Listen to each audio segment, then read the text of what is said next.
സ്വാഭാവികമായിട്ടും സെയ്ഫ് പറഞ്ഞതുപോലെ തന്നെ മറ്റന്നാൾ ഇനി മുഖ്യമന്ത്രി എത്തുന്നു, മന്ത്രിപ്പട എത്തുന്നു, അങ്ങനെ വളരെ കൊണ്ടുപിടിച്ച പ്രചാരണങ്ങളാണ് LDF നിലമ്പൂരിൽ നടത്തുന്നത്. സ്വാഭാവികമായിട്ടും അതിനെ നേരിടാനുള്ള മറുപ്രചാരണ തന്ത്രങ്ങൾ UDF-നും ഉണ്ടാകും. UDF-ന്റെ പ്രമുഖ നേതാക്കളൊക്കെ ഉണ്ട്. അപ്പോൾ UDF-ന്റെ പ്രചാരണം എങ്ങനെ മുന്നോട്ട് പോകുന്നു എന്നുള്ള കാര്യങ്ങൾ കൂടി അറിയാം. ജംഷീർ കൊടിഞ്ഞി കൂടെ ചേരുന്നുണ്ട്. Jamsheer, good morning. UDF-നെ സംബന്ധിച്ചിടത്തോളം മുഖ്യമന്ത്രി എത്തുമ്പോൾ ഒരുപക്ഷെ തെരഞ്ഞെടുപ്പിലെ ചർച്ചകളുടെ അജണ്ട തന്നെ വഴി മാറ്റി വിടാൻ പോകുന്ന ചില പരാമർശങ്ങളൊക്കെ അദ്ദേഹം നടത്താനുള്ള സാധ്യതയുണ്ട്. സ്വാഭാവികമായിട്ടും അതിനെതിരെയുള്ള UDF-ന്റെ പ്രതികരണം എങ്ങനെയായിരിക്കും എന്നൊക്കെ നമുക്ക് വരും ദിവസങ്ങളിൽ കണ്ടറിയാം. പക്ഷേ ഇത്രയും വലിയൊരു ഭരണ സംവിധാനം, മുഖ്യമന്ത്രി, മന്ത്രിമാർ, LDF-ലെ MLA-മാർ, അങ്ങനെ എല്ലാവരും എത്തുമ്പോൾ സ്വാഭാവികമായിട്ടും അതിനെ നേരിടാൻ കരുത്തരായ ഒരു പട തന്നെ UDF-ന്റെതും കളത്തിലുണ്ടോ?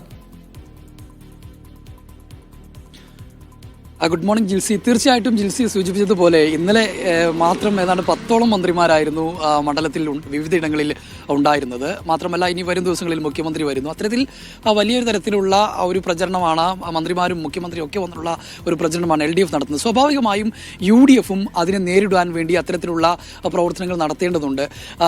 UDF-ന്റെ സമുന്നതരായ മുഴുവൻ നേതാക്കന്മാരും മണ്ഡലത്തിൽ എത്തുന്നു എന്നുള്ളത് തന്നെയാണ്, മണ്ഡലത്തിൽ ഉണ്ട് എന്നുള്ളത് തന്നെയാണ്.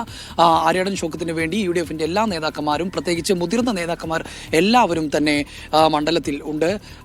ഇന്ന് ആര്യാടൻ ഷൗക്കത്തിന്റെ പര്യടനം, അതായത് പഞ്ചായത്ത് പര്യടനം, അത് 2ാം ഘട്ടത്തിലേക്ക് കടന്നിരിക്കുന്നു. ഇന്നിപ്പോൾ വഴിക്കടവിൽ നിന്നാണ് പഞ്ചായത്ത് പര്യടനം, അദ്ദേഹത്തിന്റെ പര്യടനം ആരംഭിക്കുന്നത്. PMA സലാം, മുസ്ലിം ലീഗ് സംസ്ഥാന ജനറൽ സെക്രട്ടറി PMA സലാമാണ് ഉദ്ഘാടനം ചെയ്യുന്നത്. ഇന്നലെ PK കുഞ്ഞാലിക്കുട്ടിയായിരുന്നു ഉദ്ഘാടനം ചെയ്തിരുന്നത്. ഇന്ന് PMA സലാമാണ് ഉദ്ഘാടനം ചെയ്യുന്നത്. അതോടൊപ്പം തന്നെ കുടുംബ സംഗമങ്ങളിലേക്ക് കൂടി UDF ശ്രദ്ധ കേന്ദ്രീകരിക്കുന്നു എന്നുള്ളതാണ്. ആ കുടുംബ സംഗമങ്ങളിൽ എല്ലാം തന്നെ, ചെറിയ കുടുംബ സംഗമങ്ങളാണെങ്കിൽ പോലും മുതിർന്ന നേതാക്കന്മാരെ പങ്കെടുപ്പിച്ചുകൊണ്ടുള്ള കുടുംബ സംഗമങ്ങളാണ്. പരമാവധി ആളുകളെ പങ്കെടുപ്പിച്ചുകൊണ്ടുള്ള കുടുംബ സംഗമങ്ങളിലേക്കാണ് UDF കടക്കുന്നത് എന്നുള്ളതാണ്.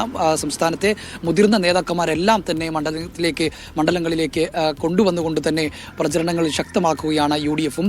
ഓരോ ദിവസവും വ്യത്യസ്ത തലത്തിലുള്ള പ്രചരണങ്ങളും അതോടൊപ്പം തന്നെ ഈ വിവാദങ്ങളും ഒക്കെ ഉണ്ടാകുന്നു. ഇപ്പോൾ ഓരോ ദിവസവും പല വിവാദങ്ങൾ ഉണ്ടാവണം. ഇന്നലെ ഈ മുന്നണികൾക്ക് പിന്തുണ നൽകുന്നതുമായി ബന്ധപ്പെട്ട് ചെറു പാർട്ടികളുമായി ബന്ധപ്പെട്ടുള്ള വിവാദം, പക്ഷേ അത് ഓരോ ദിവസവും ഓരോ വിവാദങ്ങൾ ഉണ്ടാവുകയാണ്. അതെല്ലാം തന്നെ അത്തരത്തിൽ രാഷ്ട്രീയ വിവാദങ്ങൾ വരുമ്പോഴും അതിനെല്ലാം തന്നെ നേരിട്ടുകൊണ്ടും രാഷ്ട്രീയപരമായി നേരിട്ടുകൊണ്ടും തന്നെയാണ് UDF മുന്നോട്ട് പോകുന്നത് എന്നുള്ളത് തന്നെയാണ്. ഇന്നിപ്പോൾ രാവിലെ 9 മണിക്കാണ് വഴിക്കടവിൽ ആര്യാടൻ ഷൗക്കത്തിന്റെ പ്രചരണ പ്രവർത്തനങ്ങൾക്ക് തുടക്കമാവുന്നത്. PMA സലാം ഉദ്ഘാടനം ചെയ്യും.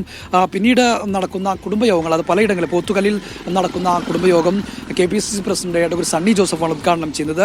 അതോടൊപ്പം തന്നെ പോത്തുകല്ലിൽ തില്ലങ്കരിയിൽ നടക്കുന്ന കുടുംബ സംഗമം മുനവറലി ശാബ്ദങ്ങൾ, പാണക്കാട് മുനവറലി ശാബ്ദങ്ങൾ ഉദ്ഘാടനം ചെയ്യുന്നു. അതോടൊപ്പം തന്നെ രമേശ് ചെന്നിത്തല ചുങ്കത്തറയിൽ കാവമ്പുറം എന്ന് പറയുന്ന സ്ഥലത്ത് നടക്കുന്ന കുടുംബ സംഗമം രമേശ് ചെന്നിത്തലയാണ് ഉദ്ഘാടനം ചെയ്യുന്നത്.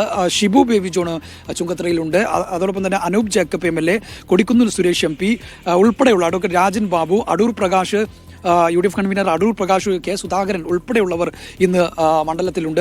MM Hassan, KPCC president MM Hassan, CP John, തുടങ്ങിയവർ, K മുരളീധരൻ ഉൾപ്പെടെയുള്ള കോൺഗ്രസിന്റെയും UDF-ന്റെയും മുതിർന്ന നേതാക്കളെല്ലാം തന്നെ ഇന്ന് UDF-ന് വേണ്ടി മണ്ഡലത്തിൽ ഉണ്ട് എന്നുള്ളതാണ്. ഒരു ഭാഗത്ത് മന്ത്രിമാർ വരുമ്പോൾ മുതിർന്ന UDF നേതാക്കന്മാരെല്ലാം തന്നെ UDF-ന് വേണ്ടി മണ്ഡലത്തിൽ ഉണ്ട് എന്നുള്ളതാണ്. ഏതായാലും പ്രചരണങ്ങളും പര്യടനങ്ങളും അതിന്റെ അവസാന ഘട്ടത്തിലേക്ക്, എന്ന് വെച്ചാൽ ഇനി ഒരാഴ്ച കൂടി മാത്രമാണ് പ്രചരണങ്ങൾ ഉള്ളത്. അതുകൊണ്ട് തന്നെ വീറും വാശിയും നിറഞ്ഞ പ്രചരണങ്ങളിലേക്ക് പോകുന്നു. നമ്മൾ കാണുന്ന പരസ്യ പ്രചരണങ്ങൾക്ക് അപ്പുറത്തേക്ക് ഓരോ വോട്ടും ഉറപ്പിക്കാൻ വേണ്ടിയുള്ള ശ്രമങ്ങൾ, എന്ന് വെച്ചാൽ